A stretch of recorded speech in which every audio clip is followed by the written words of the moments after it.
This happens today in London, as you go to a girl, respectfully, hey, we worked together for 3 years. Would you consider marrying me? And she's like, And maybe she says, please don't talk to my dad, he'll kill me. Because if you talk to my dad, he'll say, this is why you go to work? This is why we sent you to uni? Like, you, fathers, I have 4 daughters. Listen, those of you that are fathers, that have daughters, you sent your daughters to university. You brought your daughters to this country. You made them live here. You took them outside in society. You made that decision. And when somebody like a Muslim likes them, that's a good thing. How are they going to get married sitting at home? Who's going to like them? So when somebody approaches them in a respectful way, you should not say, oh my God, the day has come, astaghfirullah. You know, ye din bhi dekhne the, oh tawbah, tawbah.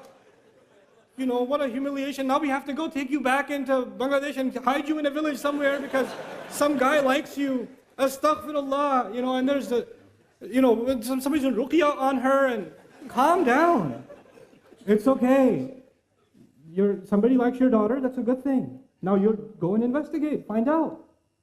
It's completely fine. The only rishta mentioned in the Quran, the only approach mentioned in the Quran is that of Musa alayhi salam in Madian. He was by himself, Musa was by himself. And these girls were by themselves working outside. And he went up to them and helped them out. And the girl said, he's kind of nice.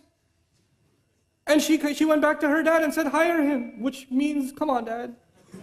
You know. And that happened. And the girl said, I like the guy. That's actually what happened in the story of Musa. Musa didn't propose, the girl proposed. And the father can't propose unless he has the approval of his daughter. So it's okay for your girls to say, Dad, there's this guy, this brother at the MSA, yeah? He's a Thursday halakha. It's really good, you should come. Your daughter's telling you something. It's okay, go attend the halakha. It's okay, find out. Don't complicate this. There's nothing indignified about that.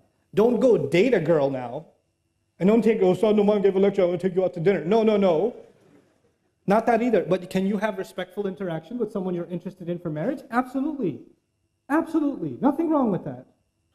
Can you take your time to understand each other's likes and dislikes? Yes, it's fine. Respectful courtship is okay. With parental guidance, in dignified fashion, there's nothing wrong with it. So what happens is we have 2 extremes. We have people that are more conservative than the Sahaba. And then we have people that are more liberal than liberals. Okay? And Islam is right in between. It's a natural way. It's a completely natural way. Okay? And so this is something that I thought it's important to mention for families and for yourself. Talk to your daughters. Ask if they like someone. Don't create between fathers and daughters, there should be open communication. They should not be terrified to tell you that they're interested in somebody. Don't force them to marry someone they don't want to. Don't force your daughters and tell them, if you don't marry this one, who's going to come and marry you? And we already said yes to them. Don't humiliate the family and say no now. Those kinds of nikahs are haram. I will say it, they're haram. You cannot emotionally and psychologically force a girl to get married under family pressure. That is batil.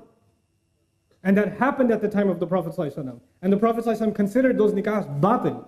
They're invalid nikahs. Until the girl genuinely likes a guy and says, yes, I want to marry him on her own, from no pressure from her father, no pressure from her mother, no pressure from anybody else. She likes him. And even if the day of the nikah she says, Mom, I don't want to do this. The mother doesn't say, too late, girl, too late. We've got the hall, they're all, what are people going to, no. If the girl says, I don't want to do this, then no, stop. Allah gave her that right. You cannot take it away. You're burying them alive. This is the new way of burying women alive, by the way. Back then, they used to take the baby girl and bury her right then. Now we bury them at the day of the nikah. This is what we do. This needs to stop. Let them marry who they want, if they're a dignified Muslim. And because now you're living in a different society, you won't find someone from the same village. It's okay. It's okay. A Bangladeshi can marry a Syrian. It's fine.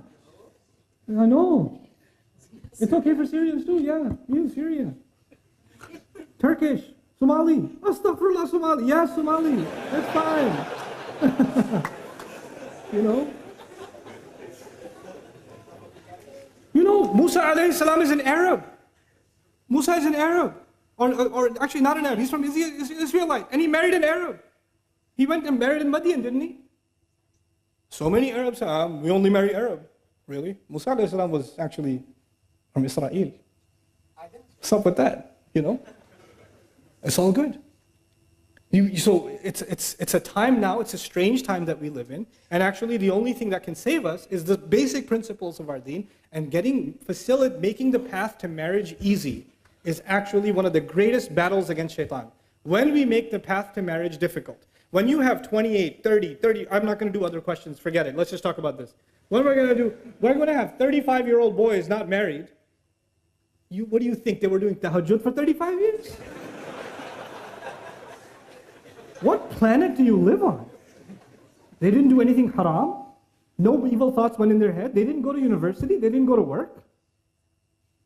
28, 29-year-olds not being married. This is ridiculous.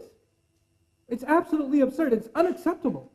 It's unacceptable. And we create standards that don't exist in our religion and don't make any sense. You have 3 daughters, 4 daughters. Somebody proposed for the younger daughter, and no proposal came for the older daughter. No. We go in order. Who said you go in order? Which Sharia? If there's a good blessing that came to your home for whichever age, why would you deny it? What will people say? What will Allah say when you explain yourself to Him and say, I deprived my daughter of a good nikah because it wasn't in order? What will you say to Allah? You tell me that. What are you going to do? Ridiculous. This nonsense needs to stop. Marriage needs to be made easy. And the guy's side, because Hindu tradition says the guy is the gift. So the girl's side has to give him gifts. Islam came and said the man has to give what? Mahar. The man has to give a gift. The woman is a gift to the family. And now we do in Pakistan, India, Bangladesh, Southeast Asia. No. We don't want jahez. We don't want gifts from the girl's side, but there should be something. At least a fridge. You know? That is the opposite of what Allah commanded. That is the opposite of what Allah commanded. You're not only disobeying Allah, you're reversing what Allah said. Asking to pay, to be gifted because you're the girl, you know, the guy's side? That's like way beyond haram. I don't even know what the category that belongs. The shaitan is giving you like 5 stars for that one. Do not fall into that category. Don't give your daughter-in-laws and your wives gifts and then ask for them back. Now this is happening. They'll give them jewelry at the wedding. No, that was just for the photos. Really? Allah Azza wa Jalla will describe this. You know, لا تأخذوا منه شيئا أتأخذونه بهتانا وإثما مبينا. Don't take a single thing from the spouse that you've given to them. Are you taking a huge accusation against your own self and taking clear sin on yourself? When you agree to a mahar,